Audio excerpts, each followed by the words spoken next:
Breaking చూస్తున్నాం. ఘరానా దొంగ సాహు విశాఖలో పట్టుబడ్డాడు. ప్రధానంగా ఆలయాలను టార్గెట్ చేస్తూ దేవుడి నగలనే అతను దోపిడీ చేసేవాడు. సీసీటీవీ ఫుటేజ్ ఆధారంగా అతన్ని అరెస్ట్ చేశారు. గతంలో విజయవాడ కనకదుర్గ గుడిలో, అరసవెల్లి సూర్యనారాయణ టెంపుల్లో ఇతడు దొంగతనం కేసులో ఉన్నాడు. అలాగే చాలా ఆలయాల్లో ఇతడు దోపిడీలు చేసినట్లుగా అతని మీద కేసులు ఉన్నాయి. మొత్తానికి విశాఖలో పోలీసులు అతన్ని పట్టుకున్నారు. సీసీటీవీ ఫుటేజ్ ఆధారంగా సాహుని పట్టుకున్నారు. దానికి సంబంధించిన బ్రేకింగ్ చూస్తూ ఉన్నాం మనం. ప్రధానంగా ఆలయాలే టార్గెట్ గా ఇతడు దొంగతనాలు సాగేవి.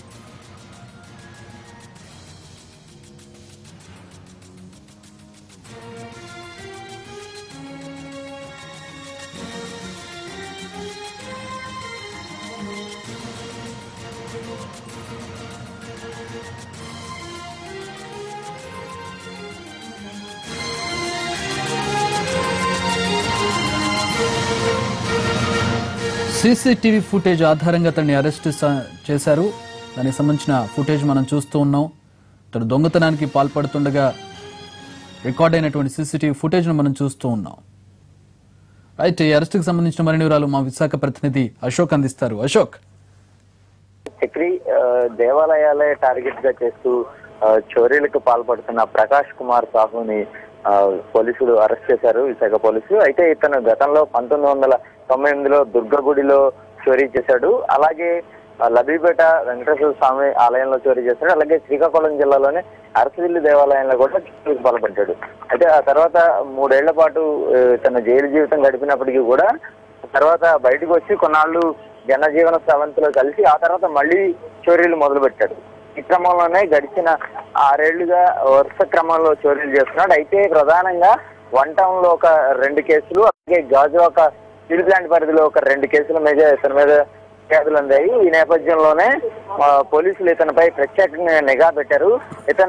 ఇతన్ని ఒరిస్సాలో పట్టుకున్నారు. ప్రధానంగా అక్కడ ఇతని ఇంటి చుట్టూ కూడా సీసీ కెమెరాలు లాంటివి కూడా ఏర్పాటు చేసి ఇతని కదలికల మీద పూర్తి స్థాయిలో నిఘా పెట్టారు. అయితే ఇతను గతంలో చోరీలకు పాల్పడ్డ టెంపుల్స్ కి సంబంధించిన అందులో ఉన్న సీసీ కెమెరాల ఆధారంగా, అలాగే వన్ టౌన్ లో చోరీలకు సంబంధించి సీసీ కెమెరా ఆధారాలతో పాటు అక్కడ ఇతనికి సంబంధించిన వేలి ముద్రలను సేకరించారు. దాని ఆధారంగానే ఇతన్ని పట్టుకున్నారు. మొత్తం ఇతని నుంచి దగ్గరగా ఒక 17.5 అంటే దాదాపుగా 17.5 కిలోల వెండి ఆభరణాలు, అలాగే ఒక 30 గ్రాముల బంగారు ఆభరణాలను కూడా స్వాధీనం చేసుకున్నారు. రికవరీ తక్కువనే చెప్పాలి కదా అశోక్, జరిగిన రికవరీ తక్కువనే చెప్పాలి.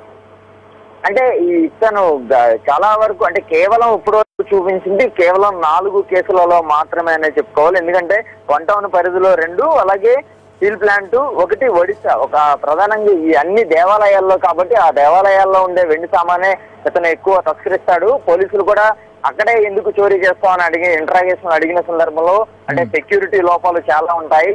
ఒకవైపు మాత్రమే ఆలయంలో సెక్యూరిటీ ఉంటుంది, మరోవైపు మాకు చోరీ చేసేందుకు చాలా వీలుగా ఉండే అవకాశం ఉంటుందని అతను కూడా చెప్పిన పరిస్థితి అయితే కనబడుతుందని చెప్పుకోవచ్చు. ఎందుకంటే చాలా ఈజీగా సీసీ కెమెరాలో దర్జాగా అతను వెళ్లి చోరీ చేసుకొస్తున్న దృశ్యాలు కూడా చాలా.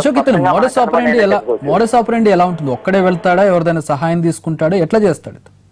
ఇతను కేవలం అతను ఒక్కడే వెళ్తాడు. ఒక స్క్రూ డ్రైవరు, అలాగే ఒక అడుగున్నర ఒక గుణపం లాంటిది ఒకటి ఉంటుంది. ఈ పొదునైన ఆయుధాలు ఈ రెండిట్లతోనే ఆయన ఒక్కడిగానే మొత్తం చోరీ చేసుకుంటాడు. ఎక్కడా కూడా ఎవరు సహాయం తీసుకున్న పరిస్థితి అయితే లేదనేది కూడా పోలీసుల దర్యాప్తులో వెల్లడైందని చెప్తున్నారు.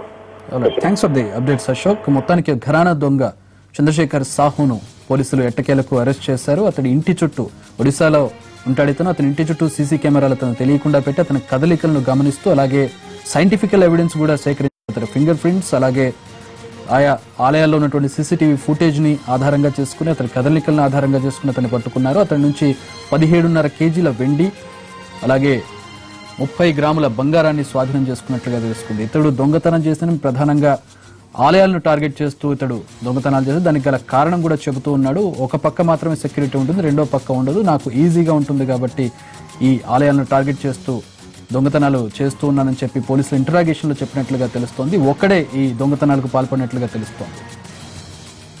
అతడి నుంచి రికవరీ చేసుకున్న పూజా సామాగ్రిని మనం చూడవచ్చు. వివిధ ఆలయాల్లో అతడు దొంగతనం చేసిన పూజా సామాగ్రి, సాధారణంగా గుళ్లలో బంగారం కంటే వెండి సామాగ్రి ఎక్కువగా ఉంటుంది. పెద్ద పెద్ద ఆలయాల్లో మినహా మిగతా ఏ గుళ్ళు అయినా సరే వెండి సామాగ్రి ఎక్కువగా ఉంటుంది. సో ఆ రికవరీలో 17.5 కేజీల వెండి వస్తువులు, వివిధ రకాలైనటువంటి వస్తువులు అతని దగ్గర నుంచి స్వాధీనం చేసుకున్నారు. కేవలం 30 గ్రాముల బంగారం మాత్రం అతని నుంచి దొరికింది.